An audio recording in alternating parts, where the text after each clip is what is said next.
오늘 레위기에 있는 말씀은 절기를 지켜라 하는 말씀입니다. 오늘이 세계 모든 교회들이 함께 지키는 세계 성찬주일입니다. 절기를 지키는 것이죠. 예수님께서 친히 부탁하신 말씀이고, 또 오늘이 추석을 앞둔 그런 절기이기 때문에 그런 추석주일이라고 할 수 있어요. 그래서 우리 세상에서 지키는 그런 명절주일이라고 할 수 있는데, 우리 하나님 앞에서 우리 절기를 지키는 그 자세, 절기를 지킨다는 의미가 뭔가 오늘 이 말씀을 통해서 함께 생각을 하려고 합니다. 우리가 세계 성찬주일로 모든 교회들이 함께 우리 예수님의 보혈과 또 예수님의 몸을 나누는 그런 성찬 예식을 우리 함께 거행하고 여기에 참여를 할 텐데, 요한복음 6장 53절에 보면 주님께서 친히 이런 말씀을 하셨어요. 나의 살을 먹지 않고 나의 피를 마시지 아니하면은 너희 속에 생명이 없다. 우리가 이 생명을 추구하는, 우리는 살아있는 그런 존재입니다.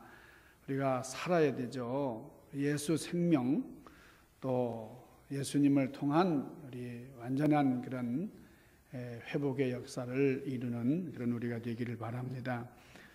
어떤 초신자가 교회를 나왔어요. 새로 어렵게 교회를 이분이 나왔는데, 그날이 성찬주일이었습니다. 그 인도하신 분이 오늘 우리 교회에서 큰 잔치를 합니다. 떡을 먹고 또 잔을 나누는 그런 잔치가 있다고 했습니다. 그래서 이분이 큰 기대를 걸고 교회를 나왔어요. 근데 막상 나와서 보니까 조그만 상에다가 작은 떡 하나, 작은 포도즙 하나. 그런데 이건 뭐 이렇게 초라한가 하고서 나가려고 그랬더니, 당신은 예수님을 영접하지 않았고 아직 또 세례도 안 받았으니까 참여하지 못한다고 그러더라는 거예요. 그러니까 얼마나 실망을 했는지, 그냥 아주 곤란한 잔치다, 이해 곤란한 잔치였다 하는 얘기를 했습니다. 그분이 이제 나중에 예수님을 잘 믿은 다음에 이제 그런 고백을 했는데, 정말 이 성찬 예식은 이해 곤란한 그런 예식입니다. 예수님께서 떡을 가지시고 이것이 너희를 위하는 내 몸이다 이렇게 할 때에 그게 어떻게 예수님의 몸이 되겠어요? 우리가 이해하기가 참 곤란한 겁니다. 또 잔을 가지시고 이것은 너희를 위하는 나의 피다 이렇게 말씀하실 때, 여러분 그걸 어떻게 이해를 하겠어요? 이것을 이해할 수 있는 것은 믿음이에요. 믿음의 힘입니다. 믿음이 없이는 받아들일 수도 없어요. 그러니까 우리가 은혜 받는다고 하는 것, 이런 정말 신비한 것들, 현실 속에서 우리가 응용하기 어려운, 이해하기 어려운 이 말씀을 구체화하는 이것이 바로 믿음이다 하는 겁니다. 그러나 우리가 이런 믿음을 가지고 보면 이 예식은 신비한 예식이고 하늘로부터 내려온 예식이고 우리를 살리는 예식입니다. 그래서 여기에서는 믿음이 절대적으로 필요하다. 믿음 없이는 이 예식에 동참할 수가 없습니다. 믿음이 있어야 웬 말인가 나 위하여 주 돌아가셨나 찬송할 수 있게 되고, 믿음이 있어야 늘 울어도 눈물로써 못 갚을 줄 알아 몸밖에 드릴 것 없어 이 몸 바칩니다. 찬송할 수가 있을 겁니다. 우리 중앙재단의 여러분, 오늘 믿음으로 떡을 드시기를 바랍니다. 믿음으로 잔을 받으시기를 바랍니다. 또 며칠 있으면 추석이에요. 이번 수요일 날이 추석인데, 우리가 고향에 부모님을 찾아뵙고 어른들을 찾아뵙고 또 조상들이 누워 계시는 그런 묘소를 찾아서 성묘를 합니다. 그러면서 참 그동안 못 봤던 가족들을 만나서 정을 두텁게 하는 그런 최고의 명절이죠. 오늘 성찬을 행하는 주일이 바로 추석 주일이 되기 때문에 우리 추석과 또 제사에 대해서 한번 생각을 해보려고 그래요. 원래 이 추석은 제사를 지내는 절기입니다. 가장 큰 제사를 지내는 그런 명절이죠. 본래 우리 민족이 농사를 마치고 참 결실한 그런 곡식들과 또 열매들을 놓고 얼마나 기뻐요. 그래서 참 감사가 넘쳐서, 그래서 하늘에다가 감사 제사 드리는 날이었어요. 그러니까 이렇게 결실하는 것 참 신비하잖아요. 씨가 땅에 떨어져 가지고 이제 줄기를 이제 맺게 되고 거기서 열매가 달리고 말이죠. 결실에서 이런 알곡을 얻는다는 것 참 신기하잖아요. 그러니까 이 조상들은 하나님을 몰랐습니다. 그러니까 산천초목 그 어디엔가 신비한 힘이 이렇게 결실하게 하고 열매를 주었다. 그래서 감사를 하고, 나중에는 사당을 지어서 특정 장소에서 감사제를 드리기도 했습니다. 이것이 이제 돌아가신 조상들의 은덕이다. 그래서 조상신에게 제사를 드린다. 이렇게 참 자리를 잡아온 것이 바로 추석의 제례 풍습이에요.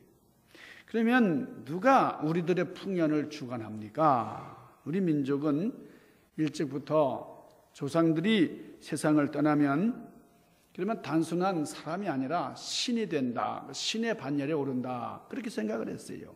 그래서 그냥 조상이라고 하지 않고 조상신이다. 그렇게 불렀습니다. 그래서 조상신을 잘 섬겨야 된다. 이게 효도다. 그랬어요. 그래서 조상신을 잘 모시면은 모든 대소사가 잘 된다.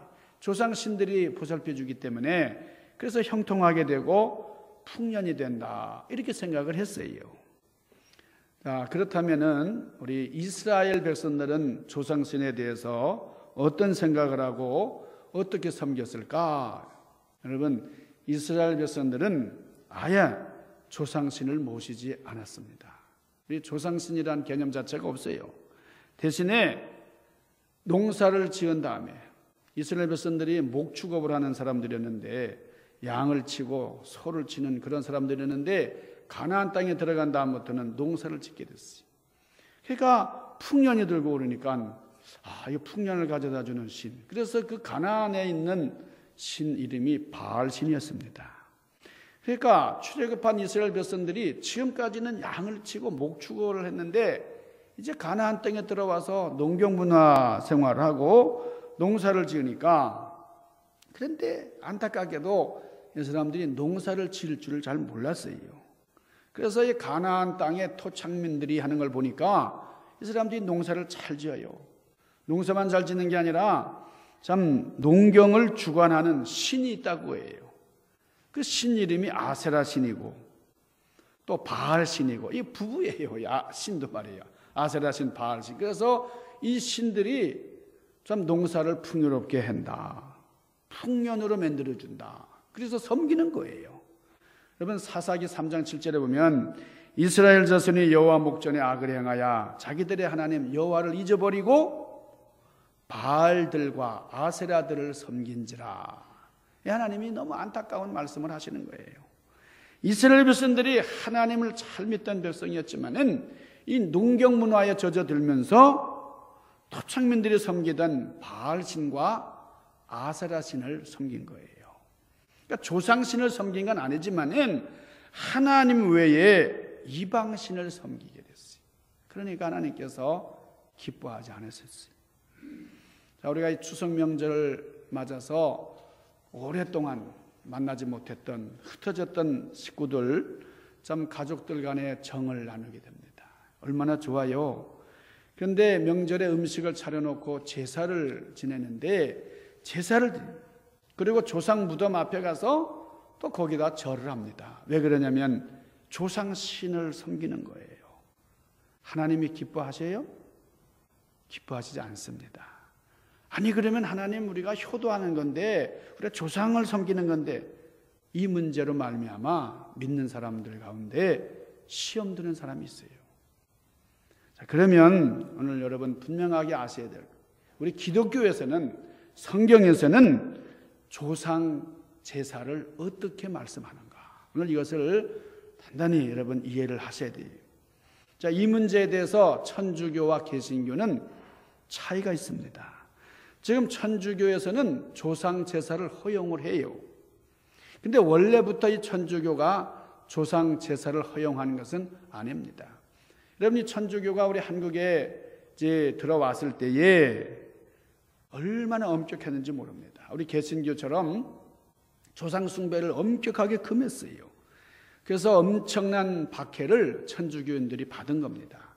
그래서 제사 지내지 않는다고 그때 엄청난 핍박과 박해를 받았던 거예요.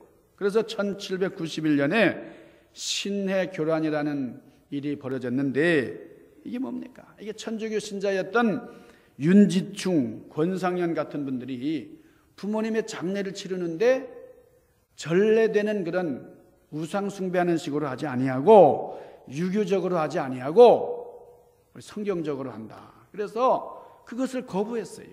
그래서 이 사람들이 참 참수형을 당했습니다. 이 목을 배임받는 그런 끔찍한 일을 당한 거예요.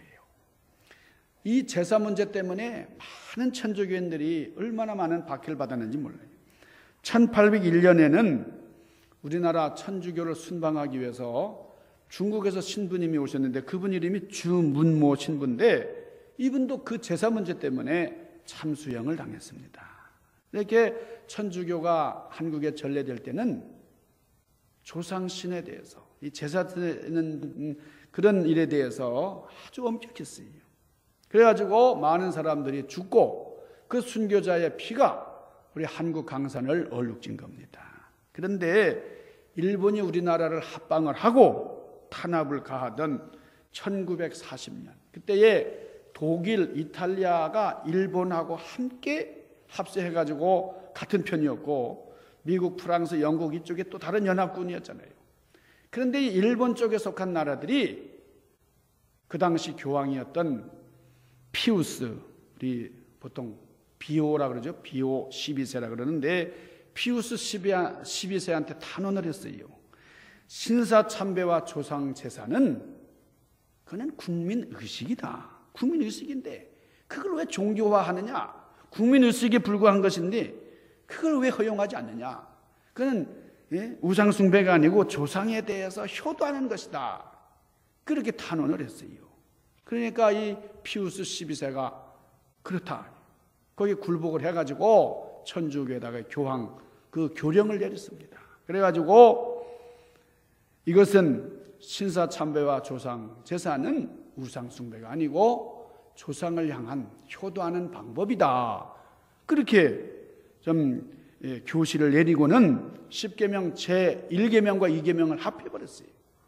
그래서 하나이신 천주를 흠숭하라, 그렇게 고쳐서 사용하도록 했고, 지금도 천주교 십계명은 우리 개신교 십계명하고 조금 다릅니다. 그렇게 변질된 거예요. 사실을 알고 보면은 일본이 자기들이 신사참배하는 것이 우상숭배가 아니다, 이런 식으로 교묘하게 그렇게 합법화하기 위해서 교황청에 압력을 가한 겁니다.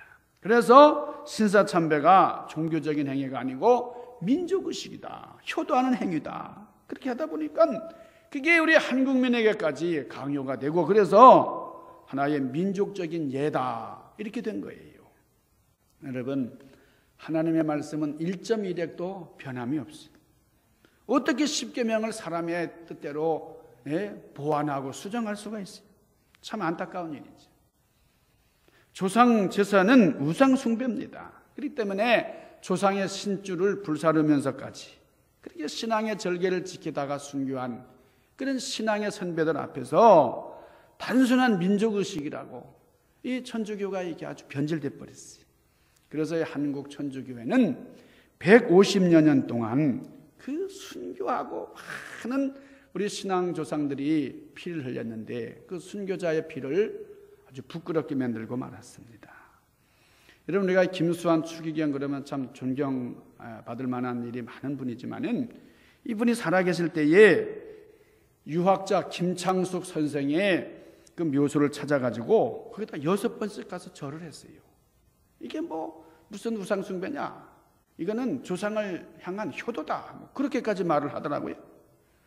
여러분, 그렇지 않습니다. 우리 개신교는 여기서 상당히 엄격해요. 우리 복음이 한국에 들어온 후에 우리 개신교는 조상 제사에 대해서 상당히 엄격하게 거절을 합니다. 왜냐하면 십계명 제1계명에 뭐라 그랬어요? 나 외에 다른 신을 너에게 있게 하지 말아라. 제2계명 뭡니까? 너는 나 외에 다른 신을 두지 말고 너를 위하여 뭘 만들지 말라? 우상을 만들지 말아라. 이런 계명하고 정면으로 충돌하는 거예요. 이게 뭐 10계명 아니 11계명 12계명도 아니고 1계명 2계명인데 아주 중요한 계명이다 그거예요. 우리 민간신앙은 조상의 영은 후손으로부터 죄를 받아야 산다 그랬어요. 신인데 이 후손들이 올려주는 그 제밥을 먹어야 산다는 거예요. 그리고 죄를 받지 못하면은 그 제사밥을 먹지 못하면은 이 조상신들이 원한을 가져가지고 그 후손을 해코지한다는 거예요. 그래서 뭐 그 집안의 그 아이들이 아프고 말이죠. 또 이 조상신들이 노해서 그 집안이 사업이 폭삭폭삭 망하고 말이죠. 뭐 그렇다는 거예요. 여러분, 조상들에게 진수성찬을 잘 차려 올리면은 잘 되고, 또 조상신들을 굶기면은 원한을 가지고 우리 후손들을 해코지한다. 이게 맞는 얘기입니까? 한번 잘 생각해 보세요. 죽은 조상을 신으로 생각하는 게 과연 맞느냐 말이에요. 자손들이 제사하면은 제사밥을 먹고 기뻐가지고 너희들 잘한다. 그리고 막 복을 내려주고 말이에요. 조상신들이. 제사밥을 차리지 않는 집안에는 우환을 계속 가져다 준다. 그러니까 후손들이 말이에요. 털을 잘 잡아야 된다. 털을 잘 잡는 건 전 좋다고 생각해요. 우리 중앙교회가 묘지 하나는 기가 막히게 잡았어요. 로즈일의 최고 명당을 잡았어요. 뭐 그 명당이라는 게 뭐 무슨 조상신을 잘 모셔가지고 그분들 뭐 기분 좋게 하려고 하는 그런 게 아닙니다. 그래도 우리가 가가지고 찾아뵙기도 좋고 산수가 탁 트이고 하니까 좋은 거지. 그게 무슨 명당이라고 해서 무슨 우상숭배 때문에 뭐 조목사가 명당 하는 게 아니에요. 여러분, 묘터를 잘못 잡아가지고 조상이 화가 나가지고 말이에요. 우리 아이가 지금 정신병 걸렸다. 그러는 거 아니잖아요. 그래서 푸닥거리를 해가지고 뭐 복채를 갖다 주고 뭐 구술하고 말이에요. 그래서 달래줘야 된다. 여러분, 참 어리석은 일이죠. 성경에서 뭐라고 말씀을 합니까? 사람이 한번 죽으면 완전히 저 나라로 이사가 버리는 거예요. 이 세상에서 유리방황하지 않습니다. 여러분, 이 사실을 믿으시기를 바랍니다. 그 영이, 그 혼백의 그 자손에게 어떤 영향력을 행사할 수가 없어요. 그렇기 때문에 그 조상이 후손들을 해코지 한다, 무슨 잘되게 한다, 있을 수 없는 일이. 조상이 돌아가시면 신령이 된다 그래가지고 홀령이 와서 제사밥을 먹는다. 있을 수 없는 일이에요. 사람은 일단 목숨이 끊어지면 그것으로 끝나는 겁니다. 죽은 조상의 혼백이 이 땅을 유리하면서 자손에게 복을 주는 것도 아니고 또 우환을 주는 게 아니에요. 그러면 제사할 때 혼백이 온다는 말은 무슨 말입니까? 이 성경에도 보면 귀신이 왔어요. 예수님이 귀신을 쫓아내기도 하셨어요. 여러분, 조상의 혼백이 오는 것이 아니고 일평생 동안 그 조상들과 함께 했던 귀신이 오는 겁니다. 여러분, 이 사실을 잘 아셔야 돼요. 점을 하거나 푸닥거리를 할 때 여러분 접선을 하고 말이죠. 뭐 귀신하고 대화하는 사람들도 있어요. 이거는 조상의 혼백이 아니고 조상들과 함께 했던 무엇? 귀신이에요. 귀신! 이놈이 말이에요. 하나님을 믿는 성도들에게는 여러분 성경에 보면 하나님의 천사가 평생 동안 수중든다 그랬어요. 예수님도 간절히 금식기도 하실 때 천사들이 수중드셨어요. 엘리야에게도 천사들이 수중드렸어요. 우리를 향한 천사들의 보좌가 있어요. 그렇지만 하나님을 모르는 자들은 사탄의 권세 아래 살게 되고 귀신의 영향력 아래 살게 되는 겁니다. 그렇기 때문에 그 조상들과 함께 살았던 귀신들이 응답을 하는 거예요. 그래서 조상에게 제사하는 것은 조상 귀신을 불러들이는 겁니다. 이 귀신에게 절하는 거예요. 그래서 고린도전서 10장 20절에 뭐라 그럽니까? 아니다! 무릇 이방인이 제사하는 것은 귀신에게 제사하는 것이요 하나님께 제사하는 것이 아니니 나는 너희가 귀신과 교제하는 것을 원치 아니하노라. 여러분, 하나님께만 영광 돌리시기를 바랍니다. 제사하는 것은 귀신에게 절하는 거예요. 그래서 우리 기독교인은 조상 제사를 거부하는 거예요. 여러분, 귀신들은요 조상 흉내를 내는 거예요. 조상들과 평생 함께 했기 때문에 너무너무 잘 알아. 어느 집에 숟가락이 몇 개 있고 다 알아. 그렇지만 우리가 야단을 치고 예수 이름으로 명하서 말이죠, 쫓아내요. 꼼짝 못해요. 예수 이름으로. 만약에 조상의 혼백에 와서 제사상을 대접받고 말이죠, 그래서 제사 잘 지내는 사손들은 잘 된다 그러면은 저 같은 사람은 어떻게 살아요? 저는 제사가 뭔지 몰라요. 저희 부모님, 저희 할머니, 전도사님 뭐 제사를 몰랐어요. 근데 어떻게 미국에까지 와서 이렇게 좋은 중앙교회까지 왔냔 말이에요. 여러분, 상상을 못하는 일이에요. 그 조상들이 무슨 뭐 이렇게 1년에 한 번 뭐 그렇게 배가 고파가지고 그냥 힘들게 사는 그 후손들한테 와가지고 맞죠? 밥 못 얻어 잡숴가지고 이렇게 해코지하냔 말이에요. 여러분, 우리 모두가 그렇다고 하면은 다 망했어야 돼요. 여러분, 영이신 하나님께서는 보이는 형상을 만들지 말고 거기다 섬기지 말아라. 여러분, 제1계명, 제2계명은 그렇게 중요한 계명이에요. 그러면 우리 믿는 성도들은 이런 명절을 어떻게 보내야 될까? 여러분, 살아생전에 부모님께 효도해야 됩니다. 아무리 제사상 잘 차려드려도 돌아가신 부모님과 상관없는 거예요. 우리가 부모님을 생각하면서 감사하면서 추모하고 함께 식사 잘하는 거, 살아있는 우리들이 함께 식사 잘하는 건 너무나 귀한 일이에요. 우리 유주 집사님 같은 경우는 그 김치환 장로님 어머님 참 믿음을 본받기 위해서 많이 노력을 하세요. 보면은 그런 거가 진짜 효도입니다. 오늘도 찬양을 하시는데 얼마나 좋아요. 우리 김치환 장로님이 너무나 기쁘신 것 같아요. 장로님 기쁘시죠? 너무나 흐뭇하시잖아요. 이게 효도죠. 돌아가신 다음에 뭐 어머니 좋아하셨는데 뭘 그런 거는요, 그저 나중 일입니다. 중요한 것, 살아계신 부모님 기쁘게 하는 거예요. 그래서 이 명절에 되면은 부모님 생각하면서 참 부모님 좋아하시는 것들, 뭐 고기 한 견이라도 끌어들이면서 효도하는 것, 그것이 진짜 효도예요. 두 번째는 부모님을 전도해서 영혼 구원으로 효도하는 겁니다. 내가 그렇게 사랑하는 부모님이 예수 안 믿고 예수 모르고 지옥 간다 그러면 얼마나 불행한 일이에요. 내가 어떻게 전도 안 할 수가 있겠나.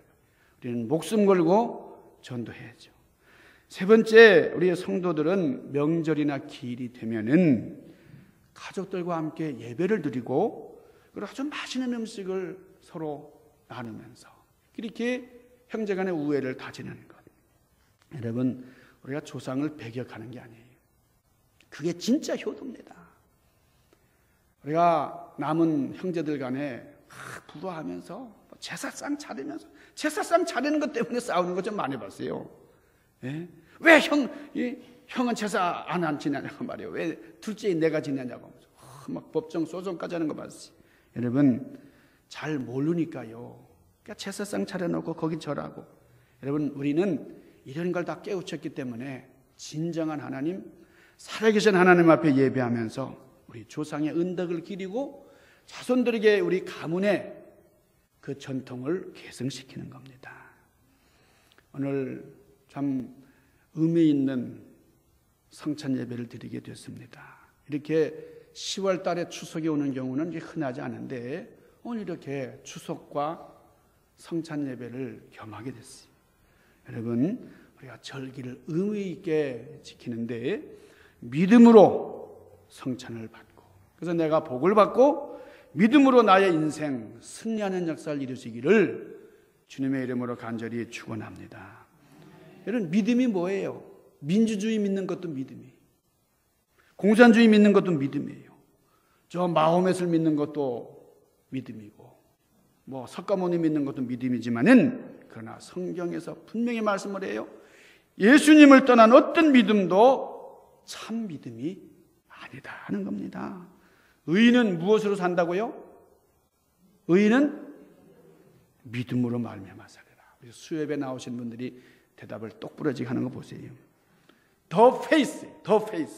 다시 말하면 나 같은 죄인 살리기 위하여 십자가에 달리신 예수님을 믿는 그 믿음으로 말미암아 산다 하는 겁니다.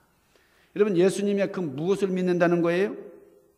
여기 예수님께서 나를 위해서 흘리신 피, 예수님께서 나를 위해서 희생하신 그 몸, 여러분, 그 기념하는 모든 것, 그것을 내 마음속에 적용하는 것이 믿음이다 하는 겁니다.